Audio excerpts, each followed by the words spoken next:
Yeah, and thank you. And now we will start with our closing session. And for that, I welcome our chairman, Max Rossberg, again.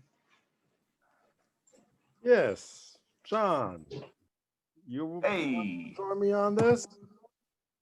How are you, Max? I don't think I can get my videos not opening up for me.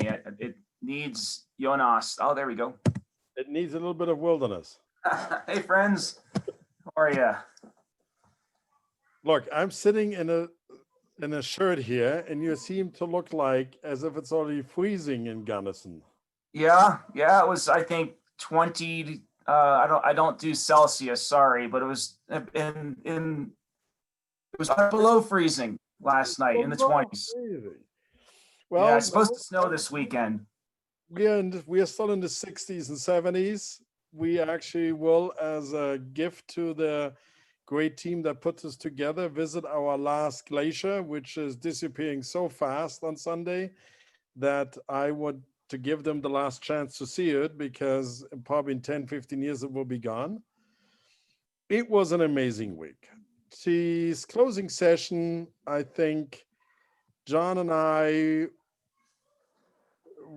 would like to share some reaction to it, because for some of you who are not maybe unaware, there's a lot of discussions going on in the background, a lot of discussion about the future of wilderness and how wilderness has evolved and the problem of indigenous people. We heard a lot about that today, the issue about tourism and climate change. And I love that this wild idea that we had triggered some of those discussions. Now, we collected statements, what wilderness meant to some people. And I'm going to ask John, after we watch that short video, on his reaction to those statements. Okay? So Jonas, can you just, but we're going to stream it on this, or we're going to go into YouTube?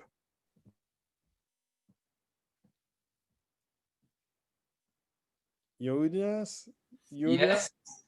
Yeah, hello. So yeah, we can stream the video from right here. Let's do it right here. So let's do it right here.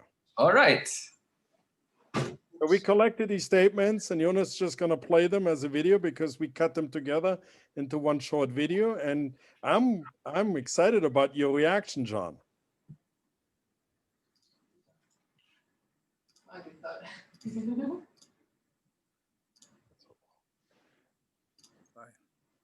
I'm Vladimir Bacharnikov.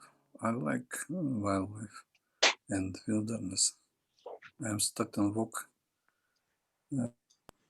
since my 10, so more than 50 years. I am involved in nature conservation as professional scientist and game biologist. I think it's the best job in the world. Thank you for attention. Wilderness means to me the most beautiful and valuable wild wonders on this planet that people need to appreciate, respect, and preserve. What wilderness means to me is nature itself in its best form, be it forest, be it coasts, be it oceans. It is nature in its best form with all the wilderness for us in Palestine means connectivity of nature, communities, and our ancestry going back thousands of years. Wilderness for me means that we should stop trying to control nature and let it mend for itself. Wilderness to me means that nature has the freedom to develop and manage its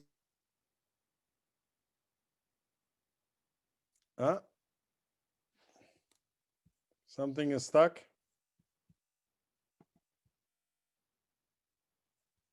To unfold freely.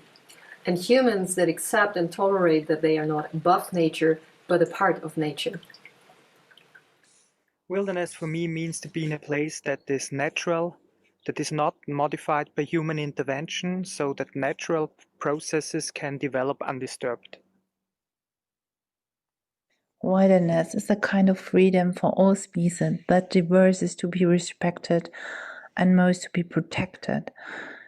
And to make art and to be in nature is for me a journey of a free soul. Wilderness is where the principles of nature are sacrosanct.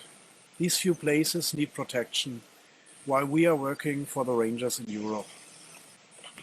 Wilderness is the key, the future of humankind. Hi, Ed Zahniser here from wild, wonderful West Virginia in the United States. My father, Howard Zahniser, was the primary author and chief lobbyist for the 1964 Wilderness Act. He once wrote that the essential character of wilderness is its wildness. And wildness is not a mere concept. As poet Gary Snyder has written, it is a process. Wildness is the ordering of impermanence. Wildness is the ordering of impermanence. Wilderness is the best outdoor classroom for environmental. Wilderness is nature and conservation. Hey everyone, for Wooden Journey, wilderness means rainforests and trees for animals and different species to call home, and also to have a sustainable world for all. Wilderness means to me a place where it's full of mysterious and surprises interactions and where I can enjoy life's silence and peace. For Greater Houston, wilderness means 10 distinct ecoregions, including beaches and rivers, forests, and prairies. This is John Hausdoerffer from Western Colorado University in Gunnison, Colorado. Wilderness to me is any system, community, or being that can renew itself. Wilderness means not only beauty, freedom, and inspiration, but first of all, it means the spontaneous power of the life.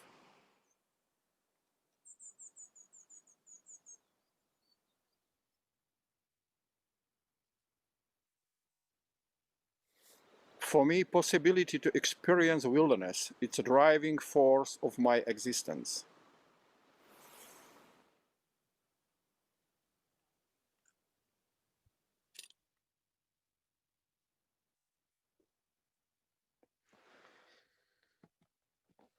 John? Well, quite appropriate to end with Vlado, and I want to thank Vlado for reframing the self-willed land phrasing in his own words of spontaneous power of life. I think there's something deeper there than in this idea of self-willed land, because will can be so problematic, back to individualism and the masculine will and things like that. And so when we're talking about land and all of its social environmental complexity and intersections, I like spontaneous power of life a lot, Vlado. You know, I'm humbled by this, you know, just like I said, you know, wilderness makes me realize things are much bigger than me. This blend of wilderness ideas reminds me how much bigger this conversation is than me. And it's an honor to be asked to react. I love the combination of spiritual experience with habitat, with culture across these definitions, Max. You know, some talked about beautiful, invaluable, the free soul, freedom, right? In terms of what happens to us when we're humbled in the face of systems larger than us and systems that sustain us. Beautiful, right? And then beyond the spiritual, in terms of what's sustained in terms of habitat, wild process, Mr. Zahniser quoting Gary Snyder on that. Freedom for all species to unfold freely as part of nature, in a world in which humans are stopping the effort to try to control. But I also really liked some of the folks from the non-Western world talking about connectivity of nature and communities, you know, and as I was watching those, I think there were about 3 that kind of got at that. I wondered how some of the folks who really view wilderness as, you know, spaces in which, quote unquote, man is a visitor who does not remain, you know, would react to that. And I would invite that definition. One of the things we're working on here in the United States, a lot of organizations are reckoning with this.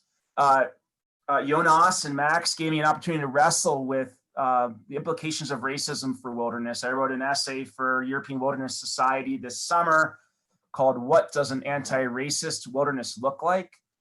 And I think in the United States, a lot of organizations are grappling with that racial reckoning in terms of wilderness. And what's exciting about it is that there's a lot of renewed respect for tribal lands and tribal communities. And this million-dollar question of what does it mean to call someone else's homeland wilderness, right? And how do we recognize and respect Indigenous homeland without compromising on some of the wilderness values that were just listed? And I think that's what anti-racist wilderness looks like. So if I can share two quick things, Max. One, am I able to share screen, Jonas? Yes. Okay, cool. One is our university right now is sort of wrestling with this question. And this is draft from Dr. Matt Aronson. From time immemorial, Indigenous people have lived, prayed, loved, laughed, and raised children in the Gunnison and Uncompahgre country, which everyone includes 9 designated wilderness areas. Today, their names are Ute, Mountain Ute, Weminuche, Tabawatch, Southern Ute, Mauche, Capote, Uncompahgre Ute, and Northern Ute, which involve Unita and Ure, or Uinta and Ure. These tribes are principal among other peoples who traditionally had ties to this area, knowing that the Ute tribes are primarily and traditional stewards of the region. Western Colorado University humbly acknowledges their sacred sites, hunting and gathering grounds, spiritually important mountains, botanical resources, special buttes, and other places of significance for Ute peoples whose traditions remain connected to the Cochetopa Hills, Uncompahgre Plateau, and San Juan Mountains. As members of the Western community, we hereby express our respect for the Ute tribes and their ongoing connections to this land. So what does a statement like that mean for a program that trains wilderness managers from that campus existing on Ute land? One of the things is partnering in the San Juan Mountains, which is to the southwest of us. The great Weminuche wilderness is there. Partnering in the San Juan Mountains with peoples. The Treaty of Brunot, B-R-U-N-O-T, in the late 1800s was the final negotiation that pushed the Ute off their land. But in it, the United States agreed that these would always be Ute hunting grounds and that the Ute people would always have a voice in how the land is used. And so with organizations like Telluride Institute in the heart of the San Juans, Regina Lopez White Skunk is a Ute tribal leader who's part of Telluride Institute. And in our program, we're trying to figure out how do we train the next generation of wilderness managers to manage wilderness in a way that respects the Treaty of Brunot and invites Ute voice and collaborates with Ute peoples on that management. Another big one, and I think in addition to that, is how do we generate scholarships for Ute youth to become students learning those skills and teaching us those skills. But John, there's a bigger issue, Max. One more thing, if I may. Just one more thing, if I may. Sure. When it comes to what is more of a national issue, some of you may be familiar with the Bears Ears National Monument. Barack Obama in 2016, right, under the Teddy Roosevelt's Antiquities Act, made this land a national monument, keeping industry out, keeping extractive industries out, particularly uranium mining and fracking. Trump revoked that and gave 85% of that Mountain Ute land to oil and gas leasing, uranium leasing. It's a great example of land theft, not from way back with Andrew Jackson, but now. And so our program's working with Mountain Ute tribe and public land managers to think through if there's a victory in the courts against Trump on behalf of the Antiquities Act and the Mountain Ute people, how will not only the land be taken out of the reach of leasing for industry, but also how will national monument managers and Mountain Ute people sort of co-manage that space. There's another really cool example, and then all you, Max. There's another really cool example here in California of the Karuk tribe. They've developed a eco-cultural resource management plan in conjunction with the Forest Service in California.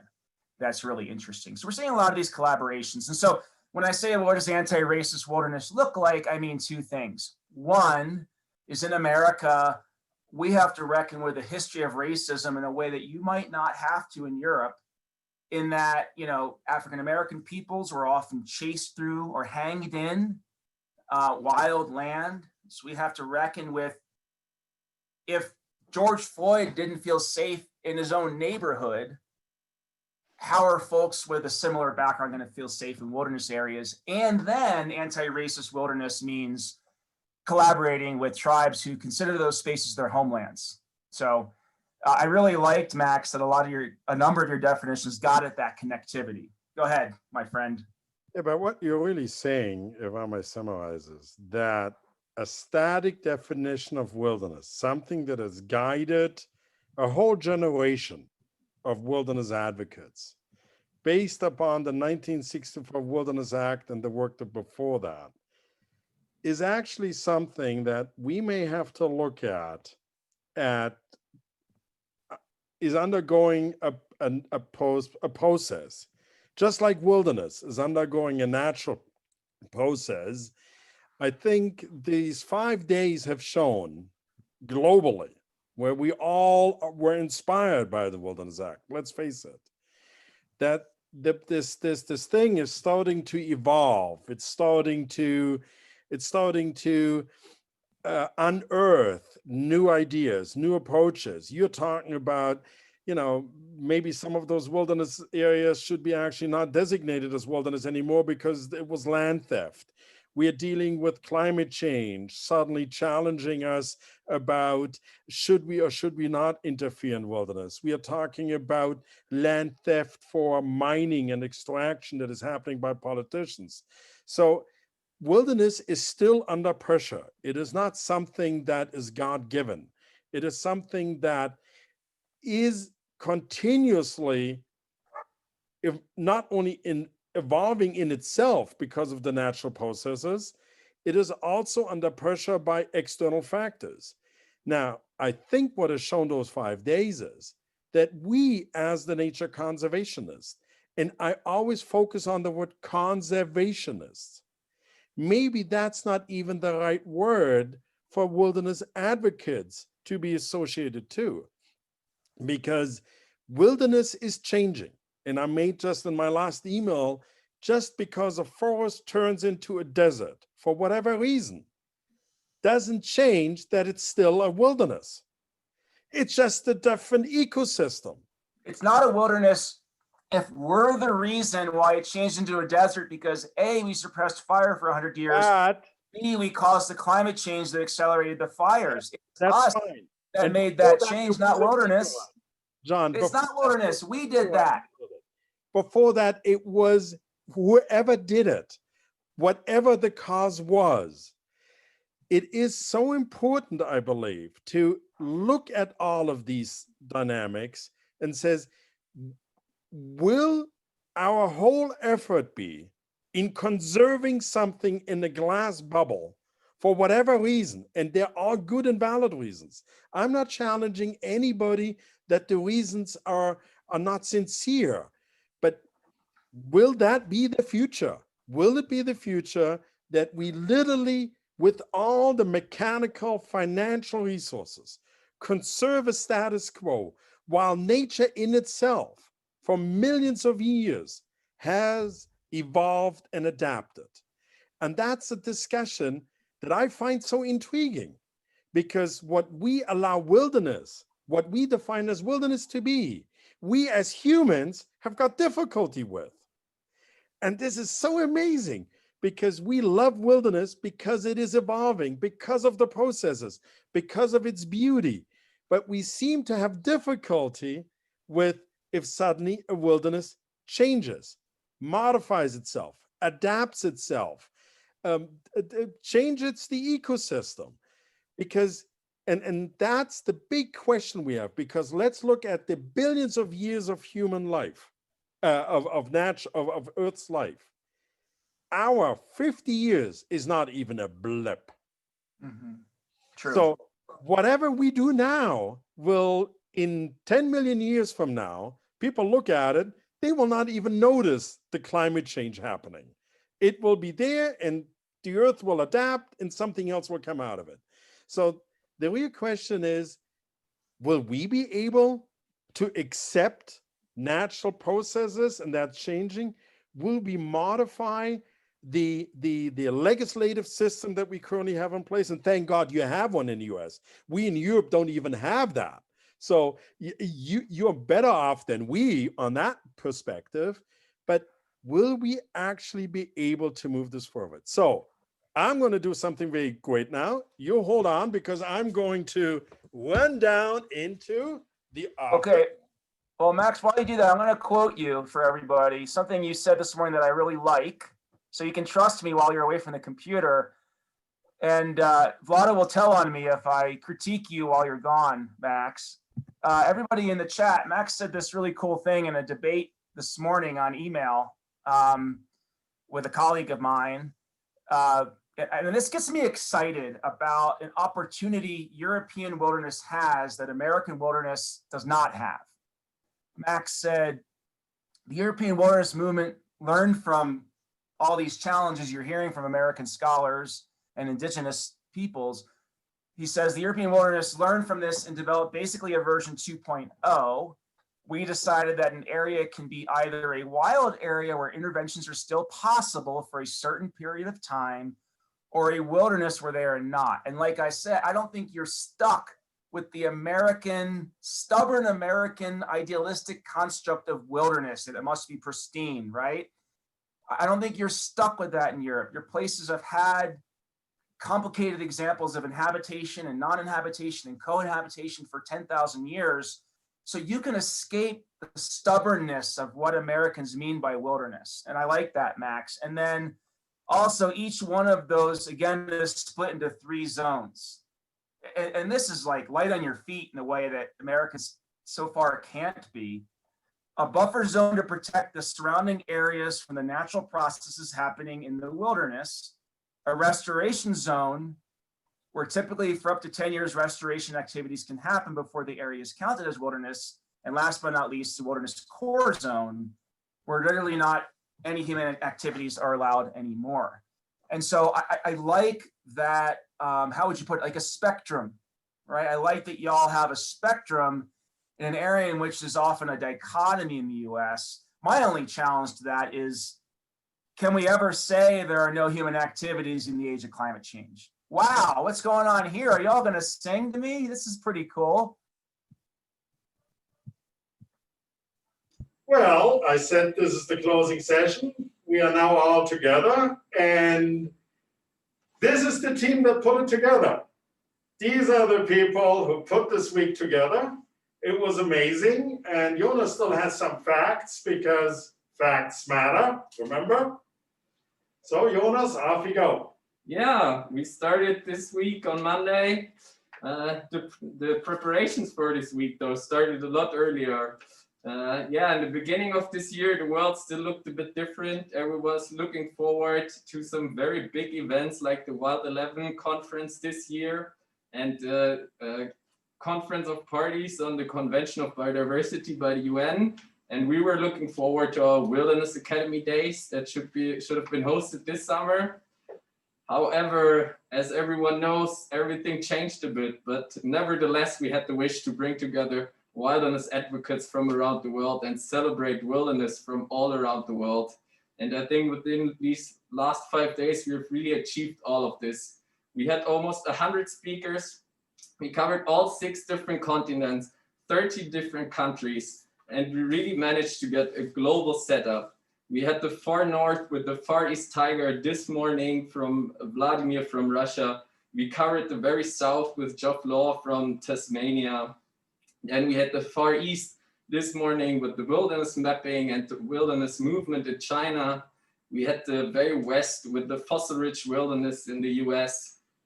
We got from the oceans with the Galapagos Whale Shark Project, to the land with the international perspectives of wilderness and the wilderness left, terrestrial wilderness left that Wen's presented today. We even had the air covered with the project about the white-tailed eagle in Austria with Christian from Austria on Tuesday. Yeah, we covered habitats from hot to cold, from dry to wet, from low to high. We had some very large areas like the Algonquin Park in Canada, some smaller areas like the Dutch Forest Reserves. We had big animals like the whale shark or the bears, and very small animals like the antlion that we got the presentation of from India. We had some very wild places like the Alaskan Tongass Forest, which we were shown in the beginning of the wild screening on Wednesday. We had very small wilderness areas with the presentation about urban wilderness by Indra on Thursday. Then some very old wilderness with the ancient woods from Lithuania, and some young wilderness and the future of wilderness with the youth wilderness camps on Wednesday. Yeah, we had some very hands-on experiences from the Transboundary Biosphere Reserve in Uganda and Kenya, which Martin presented on Monday. Then something more theoretical with John on Wednesday when he presented from wilderness to wildness to kinship. Some very biology heavy presentations like the Durankula bird raiding camp, and then covering all different parts of research on wilderness. We also had the sociology. For example, this morning, Simon King from South Africa told us what really drives pro-environmental behavior. So we really covered everything we ever wanted to cover in this week, and we are very happy. And our outreach shows the same. We had over 300 participants throughout the week.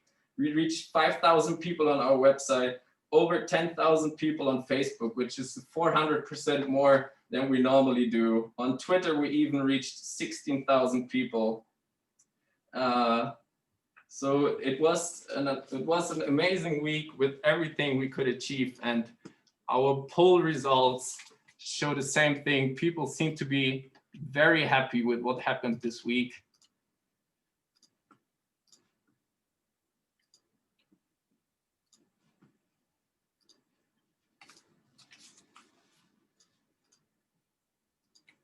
Okay. Yeah, so we had over 75% of people saying that their expectations were met during this week. And we had even more people saying that they want an International Wilderness Week again next year. So we are very happy to announce that yes, there will be an International Wilderness Week 2021 from the 18th to the 22nd of October. Nice. Yes, and also you can see in the screen Vlado, who cannot be here with us in this office because he's in Slovakia, and Arina, who's in the Ukraine, that compliment the team. And we have to thank you listening in, being there, sharing this love and this feeling and the passion for wilderness. And we hope to see you again, not only on the 18th to the 22nd of October 2021, but in the many discussions in between. And obviously, we personally extend a very, very big thank you to Ed Zanizer, because without his kin and kinship, much of this would never have happened. So we are going to say thank you. Thank you, Ed. Thank you, John, for joining us. And we will see each other soon. John, you still there? Yeah. Congratulations, congratulations. Incredible. Thank you, everybody. We're going to say bye to y'all. Bye-bye. Bye.